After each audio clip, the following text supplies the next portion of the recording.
കർത്താവിൻ്റെ മരുഭൂമിയിലെ പരീക്ഷയിൽ സാത്താൻ ദൈവപുത്രനോട് തന്നെ, അത് ദൈവപുരുഷനാണെങ്കിൽ ഇത് ദൈവപുത്രനോട് തന്നെ മറുതലിക്കുന്നുണ്ട്. ഹല്ലേലൂയ. ഇവിടെ പറയുന്നുണ്ട് ഈജിപ്തിൻ്റെ അടിമത്തത്തിൽ ഞങ്ങൾ നിന്നോളാം. അതായത് നമ്മളും പ്രിയപ്പെട്ടവരെ പലരും പറഞ്ഞൊരു കാര്യമുണ്ട്, ദൈവത്തെ അറിയുന്നതിന് മുൻപ് ഇത്രയും സഹനം ഉണ്ടായില്ല. ഹല്ലേലൂയ. ദൈവത്തെ അറിഞ്ഞതിന് ശേഷമാണ് സഹനങ്ങൾ തുടങ്ങിയതെന്ന് എത്രയോ പേര് പറഞ്ഞിട്ടുണ്ടെന്നറിയും. കാരണം ദൈവത്തെ അറിഞ്ഞാൽ ദാറ്റ് മീൻസ് നിങ്ങളെ ദൈവം ഒരുക്കി തുടങ്ങി എന്നുള്ളതാണ്. ദൈവം ഒരുക്കുന്നത് കംപ്ലീറ്റ് പ്രിയപ്പെട്ടവരെ ഇങ്ങനെ ഒരു പഞ്ഞി മെത്തയിൽ കിടത്തിയല്ല, മുൾമെത്തയില കർത്താവ് കിടത്തുള്ളൂ. അങ്ങനെ കിടത്തി നമ്മളെ ഒരുക്കുക അവൻ.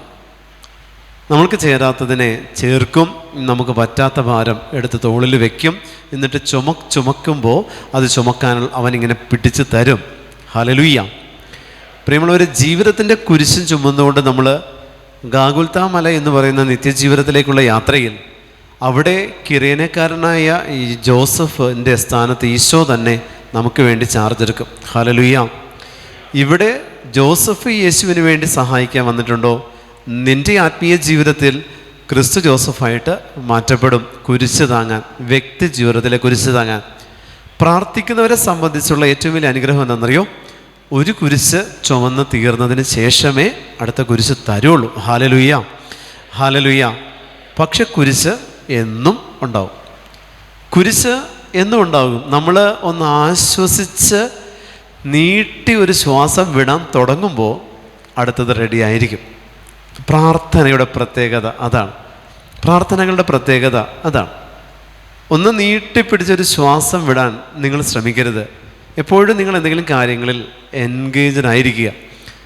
എന്തെങ്കിലും കാര്യങ്ങളിൽ നിങ്ങൾ എൻഗേജ്ഡ് അല്ലെങ്കിൽ പ്രിയപ്പെട്ടവരെ, നമ്മൾ ഉത്കണ്ഠ മൂലം നമ്മുടെ ആയുസ്സിൻ്റെ ദൈർഘ്യം നമ്മൾ കുറച്ച് കളയും. ഹല്ലേലൂയ. ഇവിടെ ഈജിപ്തുകാർ മോശയോട് പെറുപെറുത്തു, ഞങ്ങൾ ഈജിപ്തിൻ്റെ പാപത്തിൻ്റെ, നമ്മളെ സംബന്ധിച്ച് നമ്മൾ പാപത്തിൻ്റെ അടിമത്തത്തിൽ തന്നെ കിടന്നുകൊള്ളാം. ഈശോയെ അറിഞ്ഞ മക്കൾ പറയുന്ന കാര്യമാണ്, ഞങ്ങൾ എന്തിനാ ദൈവമേ നിന്നെ അറിഞ്ഞിട്ട് എന്താ ഗുണം? നീ സഹനങ്ങളല്ലേ തരുള്ളൂ. പക്ഷെ ദൈവം നമ്മളെ ഒരുക്കുകയാണ് എന്നുള്ളത് നമുക്കറിയില്ല. ദൈവം നമ്മളെ ഒരുക്കുകയാണെന്നുള്ളത് നമുക്കറിയത്തില്ല. സഹനങ്ങളല്ലേ ദൈവമേ നിൻ്റെ പ്രതിഫലം. കാരണം ഈശോ നമ്മളെ ഒരുക്കുക പ്രിയപ്പെട്ടവരെ. ഈ ഒരുക്കലിന് അവസാനം ഒരു നന്മയുടെ, സഹനമെന്ന് പറയുന്നതിന് നന്മയാണ്, അതിന് ഒരു പരിസമാപ്തിയുണ്ട്. അത് എപ്പോഴും അത് വെളിച്ചം വീശുന്നത് നിൻ്റെ ആത്മവിശുദ്ധീകരണത്തിലേക്കാണ്. നമ്മൾ ഈശോയെ അറിഞ്ഞിട്ടും പാപത്തിൻ്റെ എണ്ണമൊന്നും നമ്മൾ കുറച്ചിട്ടില്ലല്ലോ. പിന്നെ ദൈവം എന്തിനാ സഹനത്തിൻ്റെ കാഠിന്യം കുറക്കണേ? ഈശോയെ അറിഞ്ഞു എന്ന് വെച്ച് നമ്മൾ പാപത്തിൻ്റെ എണ്ണം കുറച്ചോ? ഇല്ല, നമ്മൾ പാപത്തിൻ്റെ എണ്ണം കൂട്ടിയിട്ടേ ഉള്ളൂ. ഈശോയെ അറിഞ്ഞതിന് ശേഷം തൊട്ടതും പിടിച്ചതും എല്ലാം പാപമാണെന്നുള്ളൊരു തിരിച്ചറിവ് നമുക്ക് കിട്ടിയപ്പോൾ നമ്മളെല്ലാം ഒന്ന് കൺട്രോൾ ചെയ്തൊന്ന് ചുരുങ്ങിയെന്ന് മാത്രമേ ഉള്ളൂ. അപ്പോഴും നീറ്റൽ ഈശോ തരും. അതാണ് ഇവിടെ പറയുന്നത്, ഞങ്ങൾ ഈജിപ്തിൻ്റെ അടിമത്തത്തിൽ തന്നെ ഞങ്ങൾ കിടന്നേനെ, ഈ മരുഭൂമിയിലേക്ക് നീ ഞങ്ങളെ എന്തിനാണ് കൊണ്ടുവന്നത്? ഇതുകൊണ്ടാണ് ഈശോ മരുഭൂമി അനുഭവത്തിൽ കർത്താവായ യേശു ക്രിസ്തുവിനോട് പറയുന്നുണ്ട്, കല്ലുകളോട് അപ്പമാകാൻ പറ. ഈശോ അതിനെ സ്വീകരിച്ചത് എങ്ങനെയാണ്? മാനുഷികതയിൽ സ്വീകരിച്ചു. ഞാൻ ദൈവമാണെന്ന് ഈശോ പറഞ്ഞില്ല. പകരം പറഞ്ഞെന്താ? മനുഷ്യൻ അപ്പം കൊണ്ട് മാത്രമല്ല ജീവിക്കുന്നത്. ഈശോയ്ക്ക് വേണമെങ്കിൽ പറയാം, കാരണം അവൻ ദൈവമാ, ദൈവപുത്രനാ. ഞാൻ എന്ന് വേണമെങ്കിൽ ഈശോയ്ക്ക് പറയാം, ഞാൻ അപ്പം കൊണ്ടല്ല ജീവിക്കുന്നതെന്ന് പറയാം. പക്ഷേ അവൻ സാത്താൻ്റെ പ്രലോഭനങ്ങളെ മാനുഷികതയിൽ അവൻ സ്വീകരിച്ചു. നിങ്ങളെടുത്ത് നോക്കിക്കോ, മരുഭൂമിയിലെ പരീക്ഷയിൽ ഈശോ എല്ലാം മനുഷ്യൻ മനുഷ്യൻ മനുഷ്യൻ എന്നേ പറഞ്ഞിട്ടുള്ളൂ, മനുഷ്യപുത്രൻ എന്ന് പോലും പറഞ്ഞില്ല. കാരണം സാത്താൻ്റെ പ്രലോഭനങ്ങളെയെല്ലാം ഈശോ മാനുഷികതയിൽ ബ്ലോക്ക് ചെയ്തു മരുഭൂമിയിലെ പരീക്ഷയിൽ. നിങ്ങൾ പരിശുദ്ധ കുർബാനയിലേക്ക് പോകുമ്പോൾ നിങ്ങൾക്കുണ്ടാകുന്ന ഏത് പ്രലോഭനങ്ങളെയും പ്രതിസന്ധി ഘട്ടങ്ങളെയും മാനുഷികതയിൽ നിങ്ങൾ ബ്ലോക്ക് ചെയ്യണം. നിങ്ങളിലുള്ള പാപങ്ങളെ നിങ്ങളാണ് ബ്ലോക്ക് ചെയ്യേണ്ടത്, ഈശോയല്ല. ഹല്ലേലൂയ. നിങ്ങളിലുള്ള പാപത്തെ ഈശോയോട് പ്രാർത്ഥിച്ച്, കർത്താവേ എനിക്ക് പറ്റുന്നില്ല, ഈ പാപത്തിൽ നിന്ന് നീ എന്നെ സംരക്ഷിക്കണമേ, ഇങ്ങനെ പ്രാർത്ഥിക്കാം. ഇങ്ങനെ പ്രാർത്ഥിക്കുമ്പോൾ ഈ പാപത്തിൽ നിന്ന് സംരക്ഷിക്കപ്പെടും. പക്ഷെ ആ പാപം ഒഴിവാക്കപ്പെടുകയുള്ളൂ, കൃപ കിട്ടില്ല. പക്ഷെ നിങ്ങളിലുള്ള പാപത്തെ നിങ്ങളുടെ തന്നെ എഫേർട്ട് കൊണ്ട് ദൈവത്തോട് പ്രാർത്ഥിക്കാതെ അപേക്ഷിക്കാതെ ഈ പാപത്തെ ദൈവത്തിൻ്റെ ബലിവസ്തുവായി ഞാൻ മാറ്റപ്പെടുവാൻ ഈ പാപത്തെ ഞാൻ തന്നെയാണ്, കർത്താവെ ഞാൻ ചെയ്യില്ല എന്ന് പറഞ്ഞുകൊണ്ട് ഈ പാപത്തിൽ നിന്ന് ഞാൻ പിന്മാറാൻ ഒരു തീരുമാനമെടുത്താൽ അവിടെ എനിക്ക് കൃപ ലഭിക്കും. Hallelujah, hallelujah. അപ്പോൾ പരിശുദ്ധ ബലിക്ക് മുൻപ് നിങ്ങൾ 1 മണിക്കൂർ നിങ്ങൾ ഒരുങ്ങേണ്ട ഒരുക്കം, ഗെത്സമേൻ പ്രയറിൽ ഈശോ ഒരുക്കത്തിലേക്ക് പ്രവേശിക്കുന്നുണ്ട്. നീ കല്ലുകളോട് അപ്പമാകാൻ പറ. അവൻ പറഞ്ഞു, മനുഷ്യൻ അപ്പം കൊണ്ട് മാത്രമല്ല വചനം കൊണ്ടും ജീവിക്കാൻ പറ്റും. വചനം ക്രിസ്തു തന്നെയാണ്. അതേ ദൈവത്തിൻ്റെ നാവിൽ നിന്ന് പുറപ്പെടണം. അതാണ് വചനത്തിൻ്റെ പ്രത്യേകത. നമ്മുടെ നാവിൽ നിന്ന് പുറപ്പെട്ടാൽ അത് വചനമല്ല, അത് അക്ഷരങ്ങളാണ്. അപ്പോൾ ദൈവത്തിൻ്റെ നാവിൽ നിന്ന് പുറപ്പെട്ടത് ക്രിസ്തു എന്ന് പറയുന്ന വചനം കൊണ്ട് നമുക്ക് ജീവിക്കാൻ പറ്റണം. പ്രിയമുള്ള ദൈവജനമേ, ദൈവത്തിൻ്റെ വചനം കൊണ്ട് അവൻ വീണ്ടും കർത്താവായ ദൈവത്തെ ഉയർന്ന ഒരു സ്ഥലത്ത് കൊണ്ടുപോയി നിർത്തിയിട്ട് ഇതെല്ലാം കാണിച്ചു കൊടുത്തിട്ട് പറഞ്ഞു, ഇതെല്ലാം എൻ്റേതാണ്. വീണ്ടും ദേവാലയ ഗിരിശൃംഗത്തിൽ കയറ്റി നിർത്തി താഴേക്ക് ചാടാൻ പറഞ്ഞു. ദേവാലയത്തിൻ്റെ മുകളിൽ കയറ്റി നിർത്തിയിട്ട്, അതായത് പ്രാർത്ഥനയുടെ പീക്ക് സ്റ്റേജിൽ നിൽക്കുമ്പോൾ നമ്മളോടും സാത്താൻ പറയും, നീ ചാടിക്കോ, നീ തെറ്റ് ചെയ്താലും കുഴപ്പമില്ല, കാരണം നിന്നെ കാത്തു പരിപാലിക്കാൻ ദൈവത്തിൻ്റെ മാലാഖമാരുള്ളപ്പോൾ നീ പ്രാർത്ഥനയുടെ ഈ ഒരു അവസ്ഥയിൽ നിൽക്കുകയല്ലേ, നീ ചാടിയാലും കുഴപ്പമില്ല, ഇത്ര അഭിഷേകമുള്ളതല്ലേ, അതായത് ഇത്രയും നീ പ്രാർത്ഥിക്കുന്നതല്ലേ, അതുകൊണ്ട് ഈ ഒരു തെറ്റ് കുഴപ്പമില്ല എന്ന് പറയും. ഇതാണ് യേശുവിനെ ദേവാലയത്തിന് മുകളിൽ കയറ്റി നിർത്തിയിട്ട് അവൻ പറഞ്ഞത്, ചാടിക്കോ. ഇത് തന്നെ സാത്താൻ നമ്മളോടും പറയും. പ്രാർത്ഥനയുടെ പീക്ക് സ്റ്റേജിലേക്ക് എത്തി എന്നുള്ള നമ്മളൊരവസ്ഥ വരുമ്പോൾ സാത്താൻ നമ്മളോടും പറയും, ചാടിക്കോ, കുഴപ്പമില്ല, ഇത്രയും പ്രാർത്ഥിക്കുന്നതല്ലേ, ഒരു തെറ്റ് ചെയ്താലും വിഷയമില്ല. ഇത് മരുഭൂമിയിലെ പരീക്ഷയാണ്. പരീക്ഷ ഈശോ നേരിട്ടത് മരുഭൂമിയിലാണ്, ഡ്രൈനസ്സിനകത്താണ്. അതുകൊണ്ട് തന്നെ കർത്താവ് നല്ല ഇടയൻ 99 നീതിമാന്മാരെയും മരുഭൂമിയിലാണ് വിട്ടിട്ട് നഷ്ടപ്പെട്ടതിനെ അന്വേഷിച്ച് ഇടയൻ പോയത്. എത്ര ദൂരം, എത്ര ദിവസം, അതിനെപ്പറ്റി അവിടെ പറയുന്നില്ല.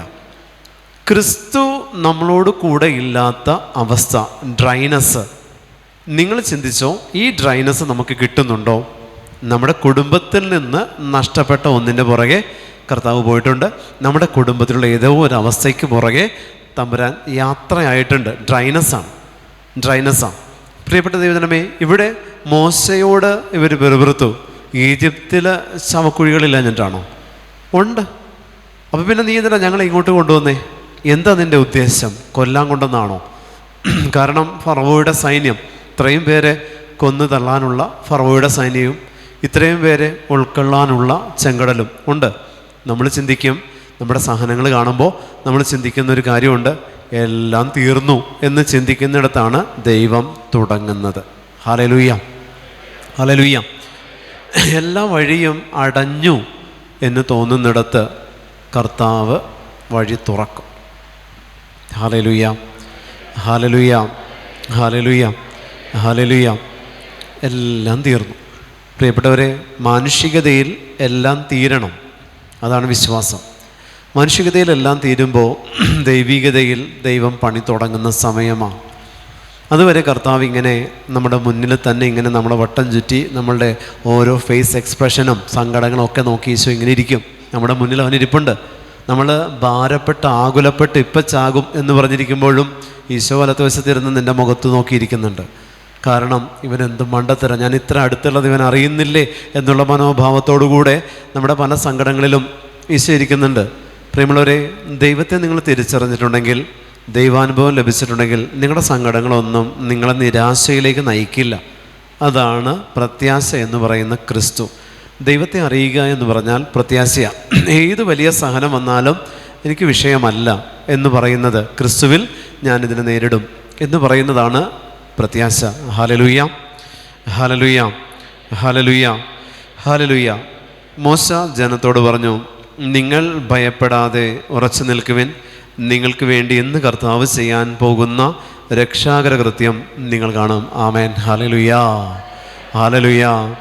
നിങ്ങൾ ഭയപ്പെടാതെ ഉറച്ചു നിൽക്കുവിൻ. പ്രിയപ്പെട്ടവരെ, ഇത് പറഞ്ഞ മോശയ്ക്ക് പോലും ഒരു പക്ഷെ ഒരു ഉറപ്പില്ല. എന്നിട്ട് പോലും മോശ പറയുന്നുണ്ട്, നിങ്ങൾ ഭയപ്പെടാതെ ഉറച്ചു നിൽക്കുവിൻ, നിങ്ങൾക്ക് വേണ്ടി ദൈവമായ കർത്താവ് ഇന്ന് ചെയ്യാൻ പോകുന്ന രക്ഷാകര കൃത്യം നിങ്ങളിന്ന് കാണും. നിങ്ങളിന്ന് കാണും. അപ്പോൾ നമ്മൾ കണ്ടിട്ടുണ്ടോ? നമ്മൾ കണ്ടിട്ടില്ല. നമ്മൾ കാണും. എന്താ കാണണേ? രക്ഷാകര കൃത്യം കാണും. പക്ഷെ അത് ഒരു പ്രൊഫറ്റിക് മെസ്സേജാണ്. മോശ എന്ന് പറയുന്ന പ്രവാചകൻ പറഞ്ഞ ഒരു പ്രവചനം.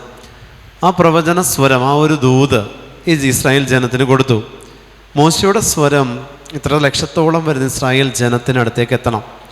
അതുകൊണ്ട് മോശ വിക്കനാണ്. വിക്കനായ മോശയ്ക്ക് ഇസ്രായേൽ ജനത്തെ നയിക്കാൻ വേണ്ടി ദൈവം തിരഞ്ഞെടുക്കുമ്പോൾ മോശയുടെ പ്രായം 80 വയസ്സാണ്. അപ്പോൾ മോശ ദൈവത്തോട് പറഞ്ഞു, എന്നെ വിട്ടേക്ക്, ഞാൻ എൻ്റെ അമ്മായിയപ്പൻ ജത്രോയുടെ ആടുകളെ മേച്ച് ഇവിടെ സ്വസ്ഥമായിട്ട് കഴിഞ്ഞോളാം. അപ്പോൾ ദൈവമായ കർത്താവ് പറഞ്ഞു, നീ വിക്കനാണെങ്കിൽ നിനക്കൊരു സഹോദരനുണ്ടല്ലോ, 83 വയസ്സുള്ള അഹറോൻ. ഹല്ലേലൂയ. 80 വയസ്സുള്ള മോശയും 83-ാമത്തെ വയസ്സുകാരനായ അഹറോനും കൂടി മോശയുടെ സ്വരമായി അഹറോൻ മാറി.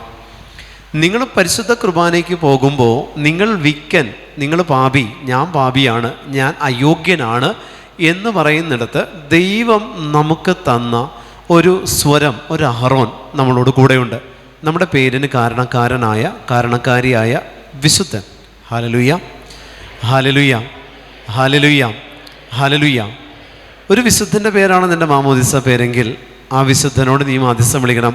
ഈ ബലിക്ക് എനിക്ക് യോഗ്യതയില്ല, നീ എൻ്റെ പേരിന് കാരണക്കാരനാണെങ്കിൽ എനിക്ക് വേണ്ടി നീ ദൈവത്തിൻ്റെ സന്നിധിയിൽ ഇപ്പോൾ മാധ്യസ്ഥം വിളിക്കണം. അവൻ നമുക്ക് വേണ്ടി മാധ്യസ്ഥം വിളിക്കും, അവൾ നമുക്ക് വേണ്ടി മാധ്യസ്ഥം വിളിക്കും.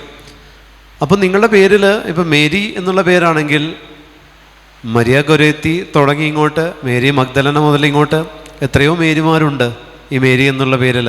ഇത്രയും മേരിയുടെയും മേരി എന്നു പേരായ സകല വിശുദ്ധരുടെയും പരിശുദ്ധ മറിയത്തിൻ്റെയും മാധ്യസ്ഥം നിങ്ങൾ തേടണം. ഹല്ലേലൂയ. എന്നിട്ട് ഈ വിശുദ്ധരോട് പറയണം, ഈ ബലിയിൽ എന്നെ ഒരു സജീവ ബലിവസ്തുവായി നീ യോഗ്യതയുള്ളവരാക്കി നിങ്ങൾ മാറ്റണം. പ്രിയപ്പെട്ടവരെ, ഇങ്ങനെ നമ്മളെ ഒരുക്കുന്ന ഒരു അഹറോൻ്റെ ദൗത്യം ദൈവമായ കർത്താവ് ഓരോ ബലിക്ക് മുൻപും നമുക്ക് തന്നിട്ടുണ്ട്. നമുക്ക് സ്വീകരിക്കാം, നമുക്കത് യൂസ് ചെയ്യാം. നമ്മളെ പേരിന് കാരണക്കാരനായ വിശുദ്ധൻ്റെ പേര് ഒരു ഭംഗിയുള്ള പേര്. ഇപ്പോൾ കാലഘട്ടത്തിൽ മക്കൾക്ക് പേരിടുന്നത് ഏറ്റവും ഭംഗി നോക്കിയാണ്, അഭിഷേകം നോക്കിയല്ല. അപ്പാപ്പൻ്റെ പേര്, അമ്മാമ്മയുടെ പേര്, എന്ത് മണ്ടത്തരോ പ്രിയപ്പെട്ടവരെ, അങ്ങനെ ഇടാൻ പാടില്ല. എൻ്റെ അപ്പൻ്റെ പേരാണ് ഈ പേര് എൻ്റെ കൊച്ചിനിടും. അപ്പോൾ അത് വിശുദ്ധൻ്റെ പേരല്ല, അപ്പാപ്പൻ ചെയ്ത സകല ക്രൂരകൃത്യം ഈ കൊച്ചി. ഹല്ലേലൂയ. പ്രിയപ്പെട്ടവരെ, ഞാൻ നിങ്ങളോടൊരു കാര്യം, അങ്ങനെ ഇടാൻ പാടില്ല, വലിയ മണ്ടത്തരാണ്. 60 വർഷം അല്ലെങ്കിൽ ഒരു 80 വർഷം യൂസ് ചെയ്ത ഒരു സാധനം എടുത്ത് ഇത് നീ വെച്ചോന്ന് പറഞ്ഞാൽ നിങ്ങൾക്ക് ഇഷ്ടപ്പെടില്ല. മിനിമം ഈ അപ്പാപ്പൻ അമ്മാമ്മ എന്നൊക്കെ പറയുമ്പോൾ മിനിമം ഒരു 60, 70, 80 വർഷമെങ്കിലും യൂസ് ചെയ്ത പേര് ഒരു ന്യൂ ബോൺ ഫ്രഷ് ബേബിക്ക് എങ്ങനെ ഇടാൻ തോന്നണം പ്രിയപ്പെട്ടവർ? സക്കറിയ പറഞ്ഞെന്താ? അവൻ യോഹന്നാൻ. നിന്റെ തലമുറയിൽ ആർക്കും ഈ പേരില്ലല്ലോ. വീണ്ടും പറഞ്ഞു, അവൻ Yohannan. His name is John. ഹല്ലേലൂയ, ഹല്ലേലൂയ, ഹല്ലേലൂയ, ഹല്ലേലൂയ. അവൻ്റെ പേര് യോഹന്നാൻ എന്നാകുന്നു. ഇത് ദൈവമായ കർത്താവ് നമുക്ക് തന്നിരിക്കുന്ന ഒരു അഭിഷേകമാണ്. അപ്പോൾ നമ്മൾ പേരിടുമ്പോൾ ഭംഗിയല്ല, ആ വിശുദ്ധൻ്റെ അഭിഷേകമാണ് നമ്മൾ സ്വീകരിക്കേണ്ടത്. ആ വിശുദ്ധൻ്റെ അഭിഷേകത്തിൽ ആ പേരിനെ സ്വീകരിച്ചിട്ട് ഈ കുഞ്ഞിന് കൊടുക്കുമ്പോൾ ഈ കുഞ്ഞ് ആ അഭിഷേകം സ്വീകരിക്കും. അങ്ങനെ ഇട്ട പേരാണെങ്കിൽ അമ്മാമ അപ്പനൊന്നും നിങ്ങളുടെ കൂടെ ഇല്ലെങ്കിൽ പ്രിയപ്പെട്ടവരെ, ആ വിശുദ്ധയുടെ മാധ്യസ്ഥം തേടി നിങ്ങൾ പരിശുദ്ധ ബലിക്ക് പ്രാർത്ഥിക്കാം. അവിടെ നിങ്ങൾക്ക് ഒരുക്കത്തിൻ്റെ ശുശ്രൂഷ നടത്താൻ ഈ വിശുദ്ധൻ്റെ ഈ കാവൽ മാലാക നിങ്ങളെ സഹായിക്കും. ഹല്ലേലൂയ, ഹല്ലേലൂയ, ഹല്ലേലൂയ, ഹല്ലേലൂയ, ഹല്ലേലൂയ, ഹല്ലേലൂയ. ഇന്ന് കണ്ട ഈജിപ്തുകാരെ ഇനിമേൽ നിങ്ങൾ കാണുകയില്ല. കർത്താവ് നിങ്ങൾക്ക് വേണ്ടി യുദ്ധം ചെയ്തുകൊള്ളും, നിങ്ങൾ ശാന്തരായിരുന്നാൽ മതി. ഹല്ലേലൂയ. ഇന്ന് കണ്ട ഈജിപ്തുകാരെ, അതായത് ഓരോ പരിശുദ്ധ ബലിയിലും ഈ ഈജിപ്തുകാരെന്ന് പറയുന്ന എന്നിലുള്ള പാപത്തെ ഇനി നിങ്ങൾ കാണുകയില്ല. കാരണം പരിശുദ്ധ ബലിയിലേക്ക് നിങ്ങൾ പ്രവേശിക്കുമ്പോൾ ദേവാലയത്തിൻ്റെ ഓരോ എൻട്രൻസും ക്രിസ്തു യേശുവിൻ്റെ തിരുമുറിവുകളാണ്. ഈ തിരുമുറിവുകളിലൂടെ നമ്മൾ പ്രവേശിക്കുകയാണ്. തിരുമുറിവുകളിലൂടെ പ്രവേശിക്കുമ്പോൾ സ്വാഭാവികമായും തിരുരക്തത്താൽ നമ്മൾ നനയപ്പെട്ടാണ് ദേവാലയത്തിലേക്ക് പ്രവേശിക്കുന്നത്. അവിടെ നിന്ന് നമ്മൾ പ്രവേശിച്ച് യേശുവിൻ്റെ തിരുഹൃദയമാകുന്ന മദ്ബഹായിലേക്ക് നമ്മളെ തന്നെ കൊടുക്കുക. അപ്പോൾ തിരുമുറിവിലൂടെ നമ്മൾ പ്രവേശിക്കുമ്പോൾ പൂർണ്ണമായും നമ്മൾ പാപത്തിൽ നിന്ന് മോചിക്കപ്പെട്ട് പരിശുദ്ധ ബലിക്ക് വേണ്ടി സ്വർഗീയ സൈന്യത്തോടുകൂടെ എണ്ണപ്പെടാൻ ചേർക്കപ്പെടുന്നതാണ് പരിശുദ്ധ കുർബാന. അപ്പോൾ അനുദിനം സ്വർഗീയ സൈന്യത്തോടുകൂടെ എണ്ണപ്പെട്ട വ്യക്തികൾ എങ്ങനെ ശുദ്ധീകരണ സ്ഥലത്ത് കിടക്കില്ല. കർത്താവ് അവിടെ നിന്ന് എത്രയും പെട്ടെന്ന് നിങ്ങളെ കരകയറ്റും. അതുകൊണ്ട് ബലി മുടക്കരുത്. ഹല്ലേലൂയ. 2-ാം മണി അടിച്ചിരിക്കുന്ന ഒരു പ്രത്യേക ശ്രദ്ധയ്ക്ക്, ബലി മുടക്കരുത്. 3-ാം മണി അടിച്ച പെട്ടിയിലേക്ക് എടുക്കും എന്നുറപ്പുള്ളവർ വീണ്ടും പറയാണ്, ബലി മുടക്കരുത്. ഹല്ലേലൂയ, ഹല്ലേലൂയ, ഹല്ലേലൂയ. പ്രിയപ്പെട്ടവരെ, നമ്മൾ ബലി മുടക്കരുത്. ഇപ്പോൾ ഇവിടെ ഈ മോശ പറയുന്നുണ്ട്, നിങ്ങളിപ്പോൾ കണ്ട ഈജിപ്തുകാരെ ഇനിമേൽ നിങ്ങൾ കാണുകയില്ല. കാരണം നീ പ്രവേശിക്കുന്നത് വാഗ്ദത്ത ഭൂമി, പരിശുദ്ധ കുർബാന എന്ന് പറയുന്ന വാഗ്ദാനത്തിൻ്റെ പെട്ടകത്തിലേക്ക് പ്രവേശിക്കുക. അപ്പോൾ ഈ വാഗ്ദാനത്തിൻ്റെ പെട്ടകത്തിലേക്ക് പ്രവേശിക്കുമ്പോൾ, അല്ലെങ്കിൽ വാഗ്ദത്ത ഭൂമിയിലേക്ക് നമ്മൾ പ്രവേശിക്കുമ്പോൾ, എൻ്റെ പഴയ ജീവിതാവസ്ഥയെ യേശു തൻ്റെ തിരുരക്തം കൊണ്ട് കഴുകി അവൻ്റെ പരിശുദ്ധ ബലിയാകുന്ന നിത്യമായ അവസ്ഥയിലേക്ക് എന്നെ സ്വീകരിക്കാൻ എന്നെ കർത്താവ് ഒരുക്കുക. ഇവിടെ മോശ പറഞ്ഞതുപോലെ ഇനി നീ ഈ ഈജിപ്തുകാരെ, എൻ്റെ പഴയ പാപങ്ങൾ കർത്താവ് എഴുതി തള്ളി പ്രസാദപരവസ്ഥയിൽ എന്നെ കർത്താവ് ബലിയായിട്ട് സ്വീകരിക്കുക. ആമേൻ, ഹല്ലേലൂയ. അത് അവിടെ മോശ വഴി ദൈവം ഇസ്രായേൽ ജനത്തോട് പറയുന്നൊരു കാര്യമുണ്ട്, കർത്താവ് നിങ്ങൾക്ക് വേണ്ടി യുദ്ധം ചെയ്യും, നിങ്ങൾ ശാന്തരായി ബലിയർപ്പിച്ചാൽ മതി. കർത്താവ് നിങ്ങൾക്ക് വേണ്ടി യുദ്ധം ചെയ്യും. നമ്മളിൽ ഒത്തിരി കുറ്റബോധവും, നമ്മളിൽ ഒത്തിരി അനുതാപമില്ലാത്ത കുറ്റബോധം നമ്മളിൽ ഒത്തിരി ഉണ്ട്. പ്രിയമുള്ളവരെ, ഇതെല്ലാം ഒരു സ്ട്രഗിളാണ്, ഒരു ബാറ്റിലാണ്. നിങ്ങളവിടെ ശാന്തത കീപ്പ് ചെയ്യുക. കർത്താവ് ഇത്രയും പാപം എന്നിലുണ്ട്, പക്ഷേ നിൻ്റെ ആത്മാവ് എന്നിൽ വസിക്കുന്നതുകൊണ്ട് നീ എന്നെ തള്ളിക്കളയില്ലെന്ന് എനിക്ക് ഉറപ്പാണ്. ഒരിക്കലും ദൈവത്തിന് എത്ര കഠിന പാപിയാണെങ്കിലും തള്ളിക്കളയാൻ പറ്റില്ല. കാരണം അവൻ്റെ ആത്മാവ് ഇവളുടെ ഉള്ളിലുള്ളതുകൊണ്ട് കർത്താവ് നമ്മളെ ആരെയും തള്ളിക്കളയത്തില്ല. പ്രിയപ്പെട്ടവരെ, അതുകൊണ്ട് മോശ പറഞ്ഞത് എന്താ, ഇത്രയും ദൈവത്തെ പെറുപിറുത്ത ഇസ്രായേൽ ജനം, അവിടെ തൊട്ട് ഇവിടം വരെയും പെറുപിറുപ്പുകൾ കൊണ്ട് മോശയെ സമ്മതിച്ചു കൊടുക്കണം. അതുപോലെ പെറുപിറുത്തിട്ടുണ്ട്. അതുപോലെ ചെറിയ ഗ്രൂപ്പിനെ പോലും കൊണ്ടുപോകാൻ എന്ത് പാടാന്നറിയോ പ്രിയപ്പെട്ടവരെ. അപ്പോൾ ഈ മോശ ഇത്രയും ലക്ഷം ജനങ്ങളെയും കൊണ്ട് നടക്കുമ്പോൾ നിങ്ങളൊന്ന് ആലോചിച്ച് നോക്കി, എന്ത് പെറുപിറുപ്പായിരിക്കും. അതിത്രയും പേര് പെറുപിറുത്ത് മോശയുടെ ചെവി പൊട്ടിച്ചിട്ടുണ്ടാവും. മോശ സഹിച്ച സഹനയില്ലേ, അഭിഷേകം അതിനപ്പുറം കർത്താവ് കൊടുത്തിട്ടുണ്ട്. എന്നിട്ട് ഈ മോശയ്ക്ക് ഇതെല്ലാം കേട്ട് മോശ എന്നിട്ടും ഈ ജനത്തെ നയിച്ചു കൊണ്ടുപോയിട്ടും മോശ വഴി ദൈവം ഈ ജനത്തോട് പറഞ്ഞത് എന്താ, നിങ്ങൾ ശാന്തരായിരുന്നാൽ മതി, കർത്താവ് യുദ്ധം ചെയ്യും. യുദ്ധം നിങ്ങൾ ചെയ്യരുത്. ഒരിക്കലും ഞാൻ നിങ്ങളോട് പറയട്ടെ, നിങ്ങളുടെ ജീവിത ഭാരങ്ങളിൽ ഒരിക്കലും നിങ്ങൾ യുദ്ധത്തിനിറങ്ങി പുറപ്പെടരുത്. കർത്താവ് യുദ്ധം ചെയ്യും. നിങ്ങൾ ശാന്തത എന്ന് പറയുന്ന ദൈവിക ആരാധനയിലായിരുന്നാൽ മാത്രം മതി. ശാന്തത എന്ന് പറഞ്ഞാൽ മൗനം ഭജിക്കലല്ല, ദൈവത്തെ ആരാധിച്ചുകൊണ്ടിരിക്കുക, അതാണ് ശാന്തത. നിങ്ങൾ ശാന്തതയിൽ ആയിരുന്നാൽ കർത്താവ് യുദ്ധം ചെയ്യും. നിങ്ങൾ ദൈവത്തെ ആരാധിച്ചുകൊണ്ടിരുന്നാൽ കർത്താവ് നിങ്ങൾക്ക് വേണ്ടി യുദ്ധം ചെയ്യും. നിങ്ങളൊന്നും ചെയ്യേണ്ട ആവശ്യമില്ല. കർത്താവാണിത് പറയുന്നത്. ഹല്ലേലൂയ. കർത്താവ് മോശയോട് പറഞ്ഞു, നീ എന്തിന് എന്നെ വിളിച്ച് കരയുന്നു? മുൻപോട്ട് പോകാൻ ഇസ്രായേൽക്കാരോട് പറയുക, നിൻ്റെ വടി കയ്യിലെടുത്ത് കടലിനു മീതെ നീട്ടി അതിനെ വിഭജിക്കുക. ഹല്ലേലൂയ. മോശയ്ക്ക് ദൈവം വടി കൊടുത്തു. എന്നെ നിങ്ങളെ സംബന്ധിച്ച് ഇതുപോലൊരു വടി, കൃപയുടെ വടി ദൈവമായ കർത്താവ് നമുക്ക് തന്നിട്ടുണ്ട്. നിങ്ങളുടെ ജീവിത പ്രശ്നങ്ങൾ ഞാൻ പറഞ്ഞില്ലേ, നിങ്ങൾ മുട്ടുവിൻ തുറക്കപ്പെടും. നിങ്ങൾ മുട്ടാൻ ഉപയോഗിക്കുന്നത് മോശയുടെ വടിയാണ്. മോശയ്ക്ക് കൊടുത്തതുപോലെ ഒരു വടി, അഹ്റോന് കൊടുത്തതുപോലെ ഒരു വടി, സാംസണ് കൊടുത്തതുപോലെ മുടി, ദാവീദിന് കൊടുത്തതുപോലെ കല്ല്, സോളമന് കൊടുത്തതുപോലെ ജ്ഞാനം, ശിഷ്യന്മാർക്ക് കൊടുത്തതുപോലെ അഭിഷേകം. ഇതുപോലെ ദൈവജനമേ, നിങ്ങൾക്കും ദൈവമായ കർത്താവ് ഒരു വടി, കൃപയുടെ അഭിഷേകത്തിൻ്റെ ഫലങ്ങളുടെ ഒരു വടി എൻ്റെയും നിങ്ങളുടെയും കയ്യിലുണ്ട്. നിങ്ങൾ പരിശുദ്ധ ബലിക്ക് പോകുമ്പോൾ ക്ലെയിം ചെയ്യാൻ ഈ വടി എടുത്തു പിടിക്കണം. കർത്താവേ, ഈ കൃപ എനിക്കുണ്ട്, ഞാൻ ഇത് ചെയ്തിട്ടുണ്ട്, ഈ പുണ്യപ്രവൃത്തി, ഈ പ്രവൃത്തി, ഈ ആത്മാവിനെ ഞാൻ നേടിയിട്ടുണ്ട്, അവൻ നമുക്കൊരു സിനഗോഗ് പണിയിച്ച് തന്നിട്ടുണ്ട് എന്ന് പറയാൻ നമുക്ക് വേണ്ടി ആരുമില്ലെങ്കിൽ നമ്മൾ തന്നെ എടുത്തു പിടിക്കണം. വടി എടുത്തു പിടിച്ചിട്ട് നീട്ടണം. ചെങ്കടൽ, അതായത് പ്രിയമുള്ളവരെ, നമ്മളെ ആഴങ്ങളിലേക്ക് കൊണ്ടുപോകുന്ന അന്ധകാര ശക്തികളുണ്ട്. നമ്മുടെ ആഴത്തിൻ്റെ അടിയിലേക്ക് കൊണ്ടുപോകുന്ന അന്ധകാര ശക്തികളുണ്ട്. അതായത് നമ്മളുടെ നിരാശയുടെ പടുകുഴിയിലേക്ക് നമ്മളെ നയിക്കുന്ന സ്പിരിറ്റ്സ് ഉണ്ട്. ഇത് നമ്മുടെ കുടുംബങ്ങളിൽ ഉണ്ടെന്നുണ്ടെങ്കിൽ ഒരിക്കലും നമ്മൾക്ക് പ്രത്യാശ, ഒരു ഹോപ്പ് കിട്ടില്ല.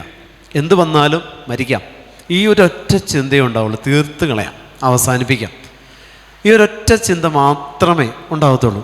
പ്രിയമുള്ള ദൈവജനമേ, ഈശോ പറയുന്നു, നിൻ്റെ വടിയെടുത്ത് ചെങ്കടലിന് നേരെ നീ നീട്ട്. നീ എന്തിന് എന്നെ വിളിച്ച് കരയുന്നു? ഞാൻ പറഞ്ഞില്ലേ, ദൈവത്തെ വിളിച്ച് കരയേണ്ടതാരാ? വടിയില്ലാത്തവരാ. എന്നെയും നിങ്ങളെ സംബന്ധിച്ച് പരിശുദ്ധ കുർബാന എന്ന് പറയുന്ന വടി നമ്മുടെ കയ്യിലുണ്ടെങ്കിൽ നമ്മൾ ദൈവത്തെ വിളിച്ച് കരയേണ്ട. ഈ വടി, ഈ ബലിപീഠമാകുന്ന വടി എടുത്ത് നീട്ടിയാൽ മതി. നമ്മുടെ ജീവിത പ്രശ്നങ്ങൾ വിഭജിക്കപ്പെടും, രണ്ടും രണ്ടായിട്ട് മാറി നിൽക്കും. ഹല്ലേലൂയ, ഹല്ലേലൂയ, ഹല്ലേലൂയ. കുറച്ച് മാസങ്ങൾക്ക് മുമ്പ് ഞങ്ങൾ ഈ ചെങ്കടൽ പോയി കണ്ടതാണ്. കുറച്ച് മാസങ്ങളായിട്ടും ഈ ചെങ്കടലും ഈ സ്ഥലവും എല്ലാം പോയി സന്ദർശിച്ചിട്ട് വന്നതാണ്. അവിടെ നിന്ന് പ്രാർത്ഥിച്ച് മോശയുടെ അഭിഷേകം സ്വീകരിച്ച് തിരിച്ചു പോകുന്നതാണ്. പ്രിയപ്പെട്ട ദൈവജനമേ, ഈ ചെങ്കടൽ വിഭജിക്കപ്പെടും. ഏത് ചെങ്കടലും വിഭജിക്കപ്പെടും, വടിയുണ്ടായാൽ മതി. ഈ പരിശുദ്ധ കുർബാന എന്ന് പറയുന്നത് ദൈവമായ കർത്താവ് കത്തോലിക്ക വിശ്വാസികൾക്ക് തന്നിരിക്കുന്ന വടിയാണ്. യൂസ് ചെയ്യണമെങ്കിൽ ഒറ്റ ദിവസം പോലും ഈ വടി കയ്യിലെടുക്കാതിരിക്കരുത്. ഇത് കുത്തിപ്പിടിച്ച് നടക്കാനുള്ള വാക്കിംഗ് സ്റ്റിക്ക് അല്ല, ഉയർത്തിപ്പിടിക്കാനുള്ളതാണ്. ഹല്ലേലൂയ, അഭിഷേകത്തോടെ ഹല്ലേലൂയ, ഹല്ലേലൂയ. ഉയർത്തി പിടിക്കാനുള്ളതാണ് ഈ വടി. ഉയർത്തിപ്പിടിക്കണം, ദൈവത്തിൻ്റെ മുൻപിൽ ഉയർത്തിപ്പിടിക്കണം. പരിശുദ്ധ കുർബാന, ഈ വടി ഉയർത്തിപ്പിടിച്ചാൽ പ്രിയപ്പെട്ട ദൈവജനമേ, സാത്താൻ ഭയന്ന് വിറയ്ക്കും. Hallelujah, hallelujah. സാത്താൻ ഭയന്ന് വിറയ്ക്കും. പരിശുദ്ധ കുർബാന നിങ്ങൾ സ്വീകരിച്ച് ഈശോ നിങ്ങളുടെ ഉള്ളിലിരിക്കുക. നിങ്ങളത് ഒരു ഗോതമ്പപ്പം തിന്നുന്ന ലാഘവത്തോടെ നിങ്ങളത് കഴിച്ചു. പക്ഷേ നമ്മൾ ഈ കുർബാന സ്വീകരണം കഴിഞ്ഞ് നമ്മൾ പോകില്ലേ? സംസാരിച്ചിട്ടില്ല, പാപം ചെയ്തിട്ടില്ലെങ്കിൽ നിങ്ങൾ കുർബാന സ്വീകരണം കഴിഞ്ഞ് നിങ്ങൾ തിരിച്ച് ഭവനത്തിലേക്ക് പോകുമ്പോൾ നിങ്ങൾക്ക് ചുറ്റും മാലാഖമാരുടെ ഒരു സമൂഹത്തെ നിങ്ങൾക്ക് ചുറ്റും കർത്താവ് ഒരുക്കും. നിങ്ങളെ കണ്ടിട്ടല്ല, നിങ്ങളുടെ ഉള്ളിലേക്ക് കടന്നു വന്ന് ക്രിസ്തുവിനെ ആരാധിക്കുന്ന മാലാഖമാരുടെ സമൂഹം നിങ്ങളുടെ ഉള്ളിൽ വസിക്കുന്ന ദൈവത്തെ ആരാധിച്ചുകൊണ്ട് നിങ്ങൾക്ക് ചുറ്റും നിങ്ങൾക്ക് അകമ്പടി സേവിച്ചുകൊണ്ടാണ് നിങ്ങൾ തിരിച്ച് ഭവനത്തിലേക്ക് പോകുന്നത്. നിങ്ങൾ തിരിച്ച് ഭവനത്തിലേക്ക് പ്രവേശിക്കുമ്പോൾ ഈശോയോടുകൂടെ ഈശോയെ ആരാധിക്കുന്ന ഈ സമൂഹവും നിങ്ങളുടെ ഭവനത്തിലേക്ക് പ്രവേശിക്കും. അങ്ങനെ അന്നത്തെ ദിവസത്തെ സകലഘട്ടം യോഗ്യതയോടുകൂടെ പരിശുദ്ധ കുർബാന സ്വീകരിച്ച വ്യക്തിയുടെ കുടുംബത്തിൽ നിന്ന് പൊട്ടും. ഹല്ലേലൂയ. അതുകൊണ്ട് നിങ്ങൾ കുർബാന മുടക്കരുത്. അതുകൊണ്ട് നിങ്ങൾ മുടക്കരുത്. പരിശുദ്ധ കുർബാന അതുകൊണ്ട് നിങ്ങൾ ഒരിക്കലും മുടക്കരുത്. ബലി കഴിഞ്ഞേ ഉള്ളൂ, ബാക്കിയുമെല്ലാം. ബലിക്ക് അപ്പുറവും ബലിക്ക് ഇപ്പുറവും ഒന്നുമില്ല. പരമോന്നതമായ ഏക പരമയാഗം പരിശുദ്ധ കുർബാന മാത്രം. Hallelujah, hallelujah. ബാക്കിയുള്ള ഏത് ധ്യാനവും, എത്ര അഭിഷേകവും, എത്ര വലിയ പ്രാർത്ഥനകളും, എത്ര വെളിപ്പെട്ട് കിട്ടിയതാണെങ്കിലും ഇതിന് താഴെയേ ഉള്ളൂ. നിങ്ങൾക്കൊരു ധ്യാനം കൂടാൻ പറ്റിയില്ലേ? പരിശുദ്ധ കുർബാനയാണ് ഏറ്റവും വലിയ ധ്യാനം. കൂടണം. ഈ ബലിപീഠത്തിൽ നിന്ന് കിട്ടാവുന്ന ക്രിസ്തുവിനെ അല്ലാതെ മറ്റൊന്നിനെ നിങ്ങൾ ആശ്രയിക്കേണ്ട. ഇതാണ് ഏറ്റവും വലിയ ബലി വസ്തു എന്ന് പറയുന്നത്. ഹല്ലേലൂയ. ഈ ബലിയെക്കുറിച്ച് പറഞ്ഞുകൊണ്ട് ഞാൻ എൻ്റെ കാര്യം ഞാൻ പറയുകയാണ്. ഇത് ഞാൻ പറയില്ല എന്ന് ഈശോയ്ക്ക് വാക്ക് കൊടുത്തതാണ്. ഞാൻ ഈ ജൂൺ 1 തൊട്ട് ഭക്ഷണം കഴിച്ചിട്ടില്ല. പരിശുദ്ധ കുർബാന മാത്രമേ ഞാൻ സ്വീകരിച്ചിട്ടുള്ളൂ. ജൂൺ 1 തൊട്ട് അടുത്ത ജൂൺ 1 വരെ ഒരു വർഷത്തേക്ക് ഭക്ഷണമില്ല. വെള്ളവും പരിശുദ്ധ കുർബാനയും ചായയും മാത്രമാണ് ഒരു വർഷത്തേക്ക് എൻ്റെ ഫുഡ്. അപ്പോൾ ഈ 1-ാം തീയതി മുതൽ ഇന്ന് വരെ ഞാൻ വെള്ളവും ചായയും പരിശുദ്ധ കുർബാനയും മാത്രം കൊണ്ടാണ് ഇപ്പം നിൽക്കണം. എന്നെ കണ്ടിട്ട് നിങ്ങൾക്ക് തോന്നണ്ടോ? നിങ്ങൾ വേണമെങ്കിൽ തല്ലാമോ, ഞാൻ തല്ലി തോപ്പിക്കാം. ഹല്ലേലൂയ, ഹല്ലേലൂയ, ഹല്ലേലൂയ. ഇവിടെ നിന്നൊരു 100 മീറ്റർ ഓടണം. ഞാൻ ഓടി ആദ്യം എത്തി കാണിച്ചു തരാം. ഞാൻ ഭക്ഷണം കഴിച്ചിട്ടില്ല, എനിക്കൊരു കുഴപ്പവുമില്ല. പരിശുദ്ധ കുർബാന എന്നെ പിടിച്ചു നിർത്തുന്നത് എന്തുകൊണ്ടാണ്? ഇതിലാണ് എൻ്റെ ആശ്രയത്വം കംപ്ലീറ്റ്. ഈ 1-ാം തീയതി മുതൽ ഇന്ന് വരെ ഞാൻ കഴിച്ചിട്ടില്ല. ഇനി അടുത്ത ജൂൺ 1 വരെ ഞാൻ കഴിക്കുകയില്ല. വെള്ളം കുടിക്കും, വെള്ളം കുടിച്ച് മടുക്കുമ്പോൾ ചായ കുടിക്കും, അത്രയേ ഉള്ളൂ. അപ്പോൾ ഇത് ഇങ്ങനെ ഞാൻ നിന്നിട്ടാണ് ഞാൻ പരിശുദ്ധ കുർബാനയെ പറ്റി പറയുന്നത്, എന്തെങ്കിലും പറയുന്നതല്ല. എന്നെ കണ്ടിട്ട് നിങ്ങൾക്ക് വേണ്ടി ചെക്ക് ചെയ്യണമെങ്കിൽ ഞാൻ എൻ്റെ ബോഡി വിട്ട് തരാം. എൻ്റെ റൂമിൽ വന്ന് നോക്കിക്കോ, അവിടെയുള്ള സ്നാക്സ് ഇരിക്കുന്നുണ്ടെങ്കിൽ നിങ്ങൾക്ക് അതും നോക്കാം, തെളിവെടുക്കാം, എന്ത് വേണമെങ്കിൽ നിങ്ങൾക്ക് ചെയ്യാം. ഞാനൊരു സ്ഥലത്ത് ധ്യാനിപ്പിക്കാൻ പോയപ്പോൾ കഴിഞ്ഞ പ്രാവശ്യം അച്ഛന്മാരെ ധ്യാനിപ്പിക്കാൻ പോയപ്പോൾ അന്ന് 2023 ഇതുപോലെ ഒരു വർഷത്തൊക്കെ ഞാൻ ഫാസ്റ്റിംഗ് എടുത്താണ്. എന്നെ ശുശ്രൂഷയ്ക്ക് വിട്ടിട്ട് അച്ഛന്മാർ എൻ്റെ റൂം അവരുടെ കീയിട്ട് തുറന്നിട്ട് എൻ്റെ റൂമിലുള്ള സ്നാക്സോ മറ്റോ ഇരിപ്പുണ്ടോ എന്ന് പോയി ചെക്ക് ചെയ്ത് നോക്കിയവർ, പറയുന്നത് നുണയാണെന്ന് അറിയാനായിട്ട്. 10 ദിവസം അവരുടെ കൂടെ ഉണ്ടായിരുന്നു. പ്രിയപ്പെട്ടവരെ, പരിശുദ്ധ കുർബാന എന്ന് പറയുന്ന ഏക പരമയാഗം, അതിൽ യേശുവിൻ്റെ ഗോതമ്പപ്പം നമ്മൾ സ്വീകരിക്കുമ്പോൾ, ഈ സ്വീകരിച്ച പരിശുദ്ധ കുർബാന നമ്മുടെ നാവിലേക്ക് കടന്നു വന്നു കഴിഞ്ഞാൽ ഇതിനെ ഇറക്കാനായിട്ട് പോലും നമുക്ക് തോന്നില്ല. കൃപ സ്വീകരിച്ചാൽ തോന്നില്ല. കാരണം എന്താണെന്നറിയോ? അവിടെ ഇരിക്കട്ടെ, എൻ്റെ ഈശോനോട് കൂടെ ഇരിക്കട്ടെ, അലിഞ്ഞു ചേരാൻ പോലും അനുവദിക്കാൻ തോന്നാത്തതാണ് പരിശുദ്ധ കുർബാന. അത് തീർന്ന് അതിങ്ങനെ ഇറങ്ങി ചെന്ന് പിന്നെ കെട്ടിപ്പിടിക്കണം ഈശോയെ. ഈശോ നിങ്ങളുടെ ഉള്ളിലേക്ക് വന്നു കഴിഞ്ഞാൽ പിന്നെ നിങ്ങൾ ഈശോയെ ഹഗ് ചെയ്യണം. ഈശോയെ നിങ്ങളുടെ നെഞ്ചിനോട് ചേർത്ത് നിങ്ങളുടെ കരങ്ങൾ ചേർത്ത് പിടിച്ചാൽ നിങ്ങൾക്കവിടെ ഈശോയെ ഹഗ് ചെയ്ത് നിൽക്കാം. നമ്മുടെ ഈശോ നമ്മുടെ കൂടെ നമ്മുടെ ഉള്ളിൽ വസിക്കുന്ന ഈശോയാണ്. അവൻ വെറുതെ ഒരു അപ്പക്കഷ്ണമായിട്ട് വരുന്നതല്ല, ജീവിക്കുന്ന ദൈവമാണ് കർത്താവായ ഈശോ മിശിഹ. അപ്പോൾ നമുക്ക് നിൽക്കാൻ പറ്റും. പരിശുദ്ധ കുർബാന മാത്രം. ഞാൻ ഉപവാസത്തെ പറ്റി പറഞ്ഞതെല്ലാം ചെയ്തിട്ടാണ് പറഞ്ഞത്, ചെയ്യാതെയല്ല. അപ്പം അതുകൊണ്ട് നമ്മളിങ്ങനെ സ്വീകരിച്ച് ആ ഈശോയെ നമ്മുടെ ഉള്ളിലുണ്ടോ? പ്രിയപ്പെട്ട ദൈവജനമേ, ഈശോ നമുക്ക് വേണ്ടി പോരാടും. ഈ ഈശോ നമ്മളെ നയിക്കും. അപ്പോൾ ഞാൻ ഉദ്ദേശിച്ചത്, ഇപ്പോൾ ഇത് വറ്റി വറ്റി വറ്റി വറ്റി തീർന്നുകൊണ്ടിരിക്കുക, അത് എൻ്റെ ശരീരത്തിൽ ഒരു ഐഡിയൽ വെയ്റ്റിലേക്ക് വരും. എക്സസ് വെയ്റ്റ് കംപ്ലീറ്റ് എൻ്റെ ശരീരത്തിലുള്ള കൊഴുപ്പെടുത്ത് ഇപ്പോൾ ശരീരം പണി നടത്തിക്കൊണ്ടിരിക്കുക. ഈ കൊഴുപ്പ് തീർന്ന് എൻ്റെ ശരീരം ഒരു ഐഡിയൽ വെയ്റ്റ് ഉണ്ട്. എൻ്റെ BMI കാൽക്കുലേറ്റ് ചെയ്യുമ്പോൾ എനിക്കൊരു ഐഡിയൽ വെയ്റ്റിലേക്ക് എത്തും, 68, 70. ആ വെയ്റ്റിലേക്ക് എത്തിക്കഴിഞ്ഞിട്ട് പിന്നെ ശരീരത്തിൽ നിന്ന് കൊഴുപ്പെടുക്കാൻ ശരീരത്തിന് ഇല്ല. ഓക്കെ, അവിടെ എത്തുമ്പോഴാണ് ഈ പരിശുദ്ധ കുർബാന നമ്മുടെ ശരീരത്തിൽ യഥാർത്ഥത്തിൽ പ്രവർത്തിച്ചു തുടങ്ങണപ്പോഴും. അപ്പം നമുക്ക് ഈ ശരീരത്തിൽ നിന്ന് ഇങ്ങനെ ആവി പറക്കുന്ന പോലത്തെ ഒരു അനുഭവം. പിന്നെ നമ്മുടെ ശരീരത്തിൽ ഈ വിശപ്പ്, അസ്ഥികളെ തുളയ്ക്കുന്ന ഒരു വിശപ്പുണ്ട്, അസ്ഥിയിൽ തുളച്ച് കയറുന്ന വിശപ്പുണ്ട്. ഉപവാസത്തിൻ്റെ മറ്റൊരു തലമാണ്. അതൊക്കെ എക്സ്പീരിയൻസ് ചെയ്യ്. Hallelujah, hallelujah. തിന്നു വയറ് നിറച്ചുള്ള എക്സ്പീരിയൻസ് അല്ലാതെ പട്ടിണി കിടക്കുന്ന എക്സ്പീരിയൻസ് ഇല്ലേ, അത് നല്ലൊരു എക്സ്പീരിയൻസാണ്. അപ്പോൾ നമ്മൾ പരിശുദ്ധ കുർബാനയിൽ നമ്മളങ്ങനെ ഈശോയെ സ്വീകരിച്ച് കഴിയുമ്പോൾ, സ്വീകരിച്ച പരിശുദ്ധ കുർബാനയെന്ന ക്രിസ്തു നമ്മുടെ ഉള്ളിൽ ചാർജ് എടുക്കും. കുറച്ച് പ്രശ്നങ്ങളുണ്ട്, ഹെൽത്ത് ഇഷ്യൂസ് വരും. കാരണം ഈ ചെവി ഭയങ്കര പെയിനായിരിക്കും. നമ്മൾ ഈ ഭക്ഷണം ചവയ്ക്കുമ്പോഴാണ് ഈ വാക്സ് പുറത്തേക്ക് പോകുന്നത്. നമ്മൾ നന്നായിട്ട് മുഖത്തെ ഫേസ് മസിൽസ് വർക്ക് ചെയ്യണമെന്നുണ്ടെങ്കിൽ നമ്മൾ ഭക്ഷണം ചവച്ച് തിന്നണമല്ലോ. ചവയ്ക്കാത്തതുകൊണ്ട് ഈ കണ്ണെല്ലാം ഇങ്ങനെ, കണ്ണിൻ്റെ മസിൽസ് എല്ലാം ഇങ്ങനെ വീക്കായിട്ടിരിക്കും, മുഖത്തിൻ്റെ മസിൽസ്. ഈ പല്ലെന്ന് പറയുന്ന സംഭവം ഇപ്പോൾ ചിരിക്കാൻ മാത്രമേ പറ്റുള്ളൂ, വേറെ ഗുണമൊന്നുമില്ല. അതുകൊണ്ട് അതും മൂലം ഈ ഒരു വർക്ക് ചെയ്യാത്തതുകൊണ്ട് തല എപ്പോഴും വലിയൊരു ഭാരമായിരിക്കും. ആ നെർവ്സ് ഒന്നും കറക്റ്റല്ല, സിസ്റ്റം കറക്റ്റല്ല, ഫങ്ഷൻ ചെയ്യുന്നത് കറക്റ്റല്ല. പിന്നെ ഈ സൗണ്ട് സിസ്റ്റം മൊത്തം പ്രശ്നങ്ങൾ വരും. സ്ട്രെയിൻ എടുത്ത് സംസാരിക്കുമ്പോൾ ചെസ്റ്റിന് കുറച്ച് ബുദ്ധിമുട്ട് വരും. ഇതിപ്പോൾ ഓൾറെഡി ഉണ്ട്. അപ്പോൾ അതുകൊണ്ട് നമ്മൾ ക്ലാസ്സുകൾ ഇങ്ങനെ തുടർച്ചയായിട്ട് പോകുമ്പോൾ ആ സ്ട്രെയിൻ അത്ര എടുത്തിട്ടാണ് ഞാൻ എൻ്റെ വോയിസ് പുറത്തേക്ക് വിടുന്നത്. സാധാരണ പറയുന്ന പോലെ ഫ്രീ ആയിട്ടല്ല, പക്ഷെ ഞാനത് അഡ്ജസ്റ്റ് ചെയ്ത് നിങ്ങൾക്ക് ബുദ്ധിമുട്ടില്ലാത്ത രീതിയിൽ ക്ലാസ് വിടുക. എന്നിട്ട് ഇത് കഴിഞ്ഞ് നേരെ ഓടിപ്പോയി അവിടെ എത്തിയിട്ടാണ് അടുത്തതിനുള്ള റീചാർജ് ചെയ്തുകൊണ്ടിരിക്കണേ. പക്ഷേ എനിക്ക് ഒറ്റ ദിവസം പോലും വീട്ടിൽ ഈശോ ഇരുത്തേ ഇല്ല. ഈ ഫാസ്റ്റിംഗ് എടുത്ത് 1.5 വർഷത്തെ ഫാസ്റ്റിംഗ്, 6 മാസമായിട്ട് ഒരു നേരമാണ് ഫുഡ്. 6 മാസം ഫുഡ് കഴിഞ്ഞിട്ട് ഈ ജൂൺ 1 തൊട്ട് 1 വർഷത്തേക്ക് ഫാസ്റ്റിങ്. ഇപ്പോൾ ചായയും വെള്ളവും ഉണ്ട്. 6 മാസം വരെ ചായയും വെള്ളം ഉണ്ടാവും. 6 മാസം കഴിയുമ്പോൾ ചായ കട്ട് ചെയ്യും, വെള്ളം മാത്രവും. അത് 3 മാസം കഴിയുമ്പോൾ വെള്ളവും കട്ട് ചെയ്യാനാണ് പറഞ്ഞേക്കുന്നത്, കുർബാന മാത്രമാവും. അങ്ങനെയാണ് ഈ ഉപവാസം അവസാനത്തെ 3 മാസം എത്തുമ്പോൾ പോകണത്.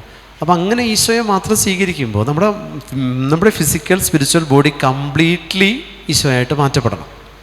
അപ്പം നമ്മളിൽ നിന്ന് ദൈവത്തിൻ്റെ ശക്തി പുറപ്പെട്ട് തുടങ്ങുമ്പോൾ ഈശോയോട് ക്ലെയിം ചെയ്യണം, കർത്താവേ എനിക്ക് ഈ കൃപ വേണം. Hallelujah, hallelujah. അപ്പം നമ്മൾ ആ ഒരു സ്റ്റേജിലേക്ക് എത്തണം. ഞാൻ പറഞ്ഞില്ലേ, ഞാൻ ഏറ്റവും കൂടുതൽ ശ്രദ്ധിച്ചിരുന്നത് ശരീരത്തെയാണ്. ഞാൻ ഇന്ന് ഏറ്റവും കൂടുതൽ ക്രൂശിക്കണത് ശരീരത്തെയാണ്. വിശക്കണേ എന്ന് ശരീരം വിളിച്ച് പറയുമ്പോൾ തരില്ല പോയി കിടന്ന് ഉറങ്ങട പട്ടി എന്ന് പറഞ്ഞ് ശരീരത്തെ പിടിച്ച് കിടത്തും. വീണ്ടും ശരീരം പറയും വിശക്കണേ എനിക്ക് വിശക്കണേ ഉള്ള ആളണേ എന്ന് പറയുമ്പോൾ വീണ്ടും പറയും പച്ച വെള്ളം തരില്ല. ഇങ്ങനെ നമ്മൾ ശരീരത്തിനെ തോൽപ്പിക്കുമ്പോൾ ആത്മാവ് ദൈവത്തിൻ്റെ സന്നിധിയിൽ നമ്മൾ മരിച്ചു കഴിയുമ്പോഴല്ലോ പ്രിയപ്പെട്ട ഭൂം എന്ന് പറഞ്ഞ് പോകണം ഇവിടെ നിന്ന്. അപ്പോൾ ശരീരത്തിൻ്റെ വെയിറ്റ്, ഭക്ഷണത്തിൻ്റെ വെയിറ്റ് കൊണ്ട് ആത്മാവ് കയറിപ്പോകാൻ തടസ്സം പാടില്ല. നമ്മൾ എപ്പോഴും നമ്മൾ ചിന്തിക്കണം, നമ്മുടെ മരണ ദിവസത്തെക്കുറിച്ച് എപ്പോഴും നമ്മൾക്കൊരു ബോധം ഉണ്ടാവണം. ജീവിക്കാൻ വ്യഗ്രതപ്പെടുമ്പോൾ മരിക്കുന്ന ദിവസത്തെക്കുറിച്ച് കൂടെ നമ്മളൊന്ന് കാൽക്കുലേറ്റ് ചെയ്ത് വെച്ചിട്ടുണ്ടാകണം. കാരണം ആ ഡേറ്റിന് വേണ്ടി നമ്മൾ നമ്മളെ തന്നെ ഒരുക്കണം. ഓരോ കുർബാനയിലും ഓരോ ദിവസവും ഈശോയെ സ്വീകരിക്കുമ്പോൾ അനുവദിക്കപ്പെട്ടിട്ടുള്ള കുർബാന സ്വീകരണങ്ങളുണ്ട്. നമുക്ക് ഒരായുസ്സിൽ ഇത്ര കുർബാന സ്വീകരണം നമുക്ക് ദൈവം അനുവദിച്ച് തന്നിട്ടുണ്ട്. അത് കുറയരുത്. ആ സ്വീകരിക്കാനുള്ള അനുവദിക്കപ്പെട്ടുള്ള പരിശുദ്ധ കുർബാനയുടെ എണ്ണം കുറയരുത്. അതുകൊണ്ട് പരിശുദ്ധ ബലി മുടക്കരുത്. ആമേൻ. ഹല്ലേലൂയ. എഴുന്നേറ്റ് നിൽക്കാം. പരിശുദ്ധ കുർബാനയ്ക്ക് വേണ്ടിയിട്ട് നമുക്ക് ഒരുങ്ങാം. നമ്മുടെ എല്ലാ മേഖലകളിലേക്കും യേശുവിൻ്റെ പരിശുദ്ധാത്മാവിനെ നമുക്ക് ക്ഷണിക്കാം. ആത്മാവിൻ്റെ ശക്തിയാൽ നിറയപ്പെടാൻ നമ്മൾക്ക് ആഗ്രഹിക്കാം. ഒരു കൃപ നിങ്ങൾ ചോദിച്ചേ, പരിശുദ്ധാത്മാവിൻ്റെ ഒരു കൃപ ചോദിച്ചേ. ഈശോയെ, നിന്നോട് ഞാൻ അപേക്ഷിക്കുന്നു, നിന്നോട് ഞാൻ ചോദിക്കുന്നു, എന്നിൽ ഈ കൃപ നീ തരണമേ. ചോദിച്ചേ, ഈ ഒരു അഭിഷേകം എനിക്ക് നീ നൽകണമേ അപ്പ. ഈ ഒരു കൃപ ഈ പരിശുദ്ധ ബലിയിലൂടെ എനിക്ക് നൽകണമേ. ഈ ബലി അർപ്പിക്കുന്ന ബഹുമാനപ്പെട്ട അച്ഛനെ സമർപ്പിക്കുന്നു, അച്ഛൻ്റെ മാതാപിതാക്കളെ സമർപ്പിക്കുന്നു, ദേശത്തെ സമർപ്പിക്കുന്നു, ഈ രൂപതയെ സമർപ്പിക്കുന്നു, അതിരൂപതയെ സമർപ്പിക്കുന്നു, പിതാക്കന്മാരെ സമർപ്പിക്കുന്നു. കർത്താവ് ഇവിടെ ആയിരിക്കുന്ന എല്ലാ കോൺവെൻറ്റുകളെ, ധ്യാന കേന്ദ്രങ്ങളെ, ധ്യാന ഗുരുക്കന്മാരെ, അടുക്കള മുതൽ അൾത്താര വരെ ശുശ്രൂഷയിലായിരിക്കുന്ന എല്ലാ മക്കളെയും സമർപ്പിച്ച് പ്രാർത്ഥിക്കുന്ന കർത്താവിൻ്റെ കരുണ ഈ ദേശത്ത് ഈ ബലിയിലൂടെ ഒഴുകട്ടെ. ഈ ആലയത്തെ സമർപ്പിക്കുന്നു. ഇവിടെ ആയിരിക്കുന്ന ബഹുമാനപ്പെട്ട സിസ്റ്റേഴ്സിനെ, CMC കോൺഗ്രിഗേഷനെ സമർപ്പിച്ച് പ്രാർത്ഥിക്കുന്നു. കർത്താവ് ഇവിടെ ഇവിടെ ധ്യാനിപ്പിക്കുന്ന എല്ലാ ബ്രദേഴ്സിനെയും, എല്ലാ വൈദികരെ, എല്ലാ സിസ്റ്റേഴ്സിനെയും, ധ്യാനം കൂടുന്ന വിവിധങ്ങളായിട്ടുള്ള ധ്യാനങ്ങളിൽ പങ്കെടുക്കുന്ന ഓരോ മക്കളെയും ദൈവജനത്തെയും സമർപ്പിക്കുന്നു. കർത്താവിൻ്റെ കരുണ ഈ ബലി വഴി ദേശത്തിൻ്റെ മേലും ഈ ആലയത്തിൻ്റെ മേലും കർത്താവെ സമൃദ്ധമായിട്ട് ഒഴുകപ്പെടട്ടെ. അഭിഷേകത്താൽ നിറയ്ക്കണമേ. ആമേൻ. അമേ മാതാവേ, ഈ ബലിക്ക് വേണ്ടി ഞങ്ങളെ നീ ഒരുക്കണമേ. നന്മ നിറഞ്ഞ മറിയമേ സ്വസ്തി.